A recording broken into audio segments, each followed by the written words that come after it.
दरअसल अंग्रेजों के द्वारा 1878 में अगर किसी भी इंडियन के जमीन में 10 रुपए से लेकर हमारे संविधान में एक आर्टिकल है 297, आपके दादा या परदादा का कोई पुश्तैनी जमीन है। दोस्तों, हमें अंग्रेजों से आज़ादी मिले हुए आज 25 ईयर से भी अधिक हो गया है, लेकिन आज के समय में भी हमारे देश में कई नियम कानून ऐसे हैं जिन्हें अंग्रेज बनाकर गए थे और अभी तक हम उन्हीं कानून को ढोते आ रहे हैं। ऐसा नहीं है कि सरकार इस क्षेत्र में कोई कार्य नहीं कर रही है। सरकार ने भी इस देश से गुलामी की मानसिकता को खत्म करने के लिए बहुत सारे कदम उठाई है। जैसे उन्होंने कई सिटियों के नाम भी बदले हैं, यहाँ तक कि कई कानून भी बदल दिए हैं जो अंग्रेजों द्वारा बनाए गए थे। लेकिन आज के समय में भी कुछ ऐसे कानून हैं जो अंग्रेज बनाकर गए थे और हम उन्हें अभी तक फॉलो कर रहे हैं। दोस्तों, वैसे ही हमारे संविधान की किताब में एक आर्टिकल ऐसा है जो अंग्रेजों द्वारा बनाए गए कानून पर आज भी रन कर रहा है।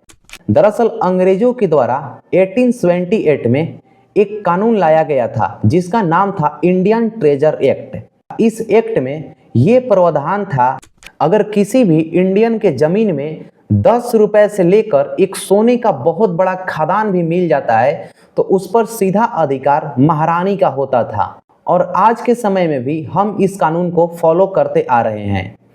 हमारे संविधान में एक आर्टिकल है 297। इस आर्टिकल में प्रावधान है, अगर किसी भी व्यक्ति के जमीन में, जैसे मान लीजिए आपके दादा या परदादा का कोई पुश्तैनी जमीन है, कुछ साल बाद उस जमीन में आगे चलकर एक तेल का कुआं मिल जाता है। जैसे ही आपको तेल का कुआं मिलेगा आपको लगेगा मेरे बुरे दिन खत्म हो गए, लेकिन दरअसल बुरे दिन आपको यहीं से शुरू होते हैं। दरअसल आर्टिकल 297 में लिखा गया है, अगर किसी भी व्यक्ति के जमीन में कोई मूल्यवान वस्तु जैसे पेट्रोलियम, सोना या फिर कोयला का खदान निकल जाता है तो उस पर सीधा अधिकार सरकार का होगा। लेकिन इसके अपोजिट अगर आपके जमीन से मान लीजिए 10 AK-47 निकल जाता है या फिर आपके जमीन से कोई रासायनिक पदार्थ निकल जाता है जो हमारे समाज के लिए घातक है, तो इस केस में सरकार आपको गिरफ्तार भी कर सकती है। तो ये आर्टिकल है ना पूरी तरह से एक क्रेजी आर्टिकल।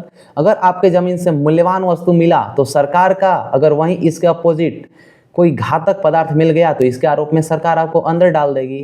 तो दोस्तों, उम्मीद करता हूँ आपको ये वीडियो काफ़ी अच्छा लगा होगा। मिलेंगे हम लोग नेक्स्ट वीडियो में।